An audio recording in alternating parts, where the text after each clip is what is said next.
Isabelle, merci beaucoup Jean-Philippe et toute l'équipe pour l'invitation. Ça me fait grand plaisir de vous voir aussi nombreux. Donc, diagnostic, j'ai essayé de ne pas jouer dans les plates-bandes de mes confrères en vous donnant un petit œil sur les solutions nature.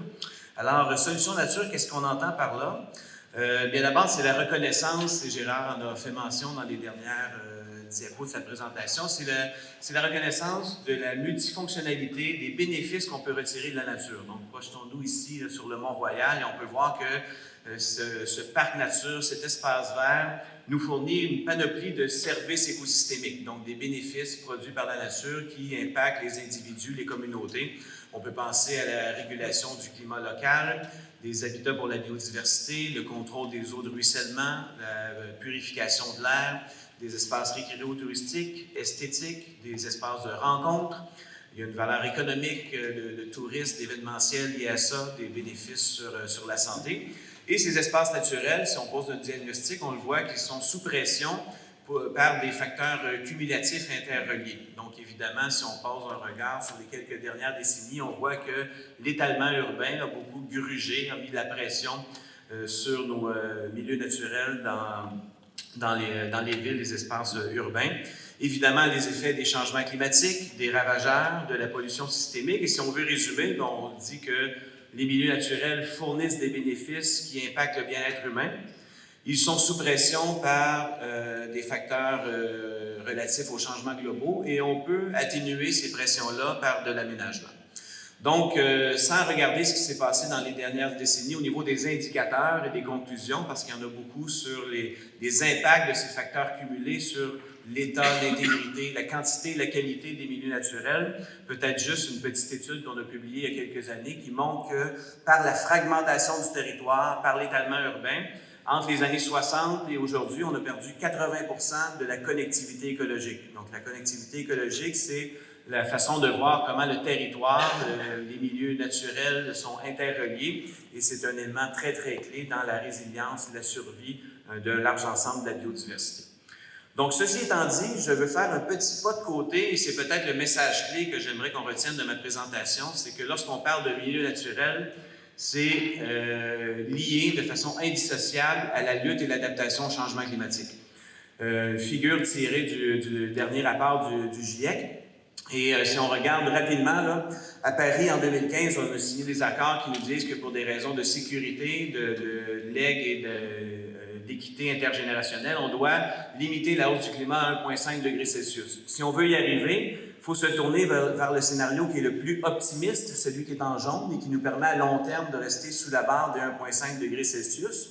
Et si on navigue doucement vers la partie droite du graphique, on voit que sur une ligne du temps, pour arriver à ce 1,5 degré Celsius-là, et suivez bien la ligne en jaune, je n'ai pas de pointeur ici, mais ça nous dit que dans la prochaine décennie, il faut stabiliser nos émissions de gaz à effet de serre. Il faut ensuite, pendant 20 à 30 ans, les diminuer drastiquement pour arriver à une carboneutralité en 2050, et par la suite, on doit être carbonégatif. Donc, c'est un peu absent du débat public, mais à savoir que dans 30 ans, il faut que notre humanité soit une pompe carbone et que ce soit la seule façon de rester sous la barre du 1,5 degré Celsius. Pourquoi je parle de ça? C'est parce qu'évidemment, les gouvernements se dotent d'agenda. Au Québec, on parle d'accélérer les technologies sobres en carbone, on veut décarboner l'économie, on veut jouer sur les demandes d'efficacité énergétique, électrification des transports, et on a une feuille de route, donc qui a été ici illustrée dans le rapport Dunsky commandé par le gouvernement du Québec, qui nous dit qu'on doit diminuer de 90% les émissions liées au transport, on doit diminuer de 90% les émissions liées au bâtiment, et ainsi de suite. Pourquoi je parle de ça? C'est pour montrer un petit peu les bilans et tendances. Les points bleus, c'est les dernières années et les points oranges, c'est où on doit aller. Donc, de 90 à 2020, on a baissé d'environ 9% nos émissions de gaz à effet de serre. Et si on suit cette tendance-là jusqu'en 2050, on arrive à une diminution de 20%. On sait qu'on a signé ici au Québec un objectif de 37,5 en 2030 et de carboneutralité en 2050. Le plan actuel du gouvernement du Québec, le plan pour une économie verte, nous amène à une diminution d'environ 40 à 50% à l'horizon 2050. Et ce qui est écrit dans le rapport Dunsky et ce qui est enchâssé dans nos processus normés et notre volonté politique, c'est d'arriver à la carboneutralité. Donc, vous voyez que même si on a des chantiers à l'œuvre actuellement, on est très, très loin de pouvoir penser qu'on s'en va dans une réduction drastique de nos gaz à effet de serre. Donc, ce portrait climatique-là m'amène à vous parler de biodiversité, d'espace naturel, parce que les solutions fondées sur la nature, qu'est-ce que c'est? C'est de la protection, de la restauration, de l'aménagement d'écosystèmes. C'est vrai en foresterie, en milieu agricole, relatif aux milieux humides et côtiers. Et on essaie donc d'utiliser la nature par le principe de photosynthèse pour séquestrer et stocker le carbone en générant des co-bénéfices. Donc, tous les services écosystémiques qu'on a. La littérature scientifique nous dit que de 30 à 40 de la lutte au changement climatique dans les prochaines décennies passera par des solutions nature. Donc, comment utiliser d'une façon, avec le génie végétal, la protection de la biodiversité pour pouvoir diminuer les stocks de carbone dans l'atmosphère. Donc, partant de ce principe-là, où on devrait financer à une hauteur importante les solutions nature, on se rend compte qu'aujourd'hui, dans le plan pour une économie verte, alors que ça devrait représenter 30 à 40 on est plutôt à 6,5 de financement. Sur nos mécanismes de lutte au changement climatique, dont la bourse du carbone, bien, si on regarde ce marché partagé avec la Californie, 80 des crédits carbone qui sont émis par le marché californien sont issus de la nature, du carbone naturel, et au Québec, c'est encore 0 bien qu'il y ait un projet de règlement qui a été mis en place. Donc, les solutions nature dans nos espaces urbains, périurbains, ça ressemble à quoi? Ça ressemble à de la protection des territoires naturels, à la mise en place de corridors naturels, des pratiques de foresterie durable, des pratiques agro-environnementales, du verdissement urbain, évidemment, avec une couleur et une dimension humaine à tout ça.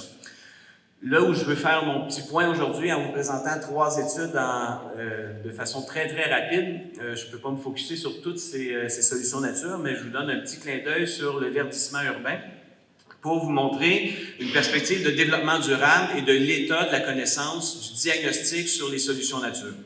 Petit exemple sur la Ville de Québec. Donc, la Ville de Québec, un travail qu'on a fait il y a quelques années, où on s'est centré sur les espaces où on gère les arbres publics, les arbres de rue, les parcs. Et on se rend compte qu'à Québec, si la dynamique est à peu près la même avec les autres villes du sud du Québec, c'est qu'on est assez peu diversifié dans le paysage, la communauté végétale.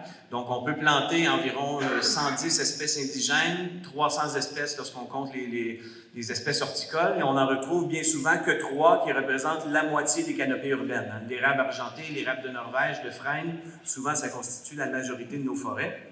Et ça nous amène dans un diagnostic qui est le suivant, qui a été réalisé par des collègues pour la Ville de Québec, où on travaille en termes de groupes fonctionnels. Des groupes fonctionnels, c'est des familles d'arbres qui ont des fonctions similaires, mais aussi des sensibilités partagées.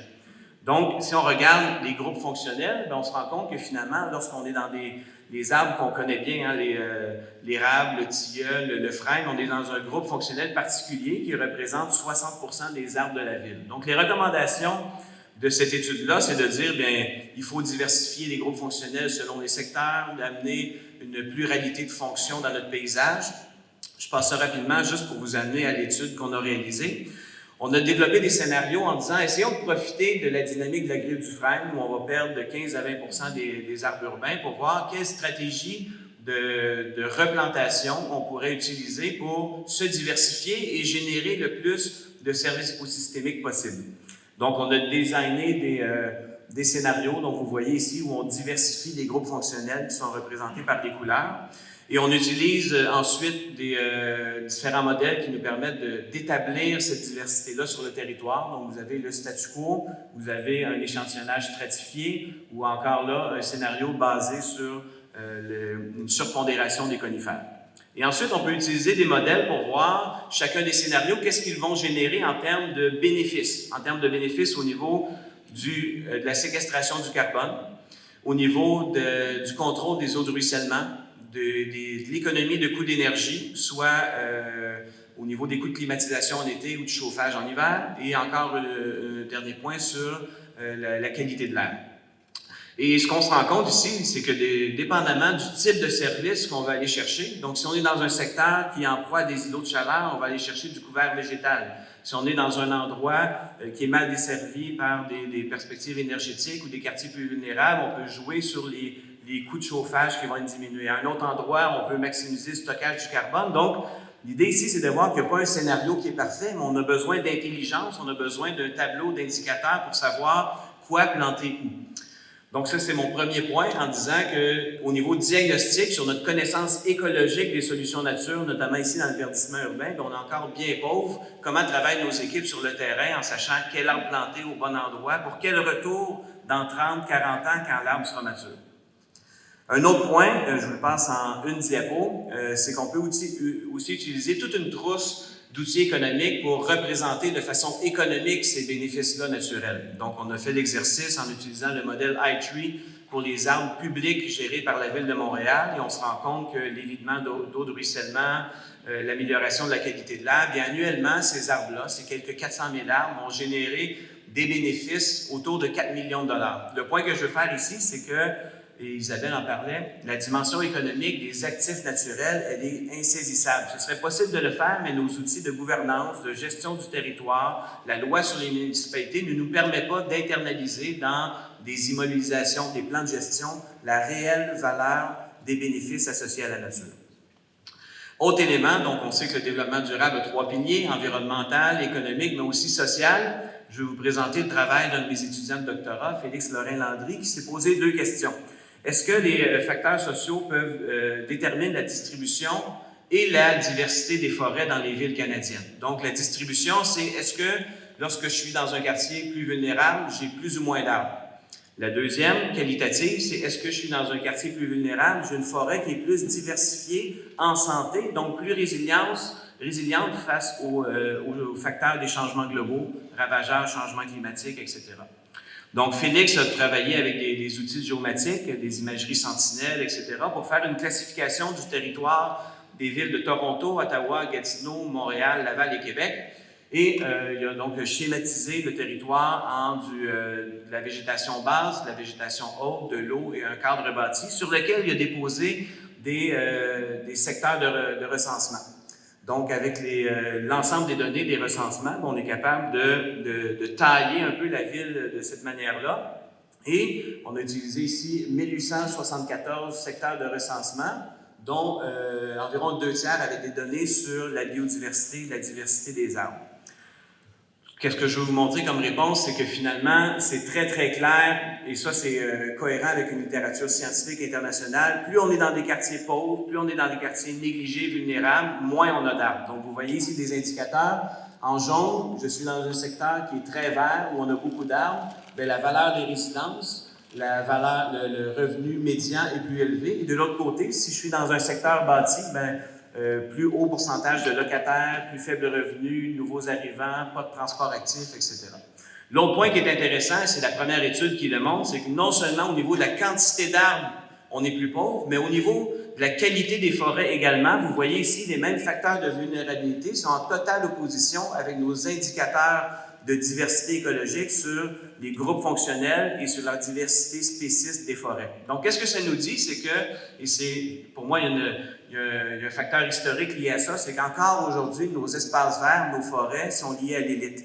Donc, ceux qui ont plus d'argent vivent dans des secteurs plus boisés avec des forêts qui sont mieux capables de s'adapter aux ravageurs, aux changements climatiques. Donc, ça, c'est un signal pour les pouvoirs publics qui est très, très clair.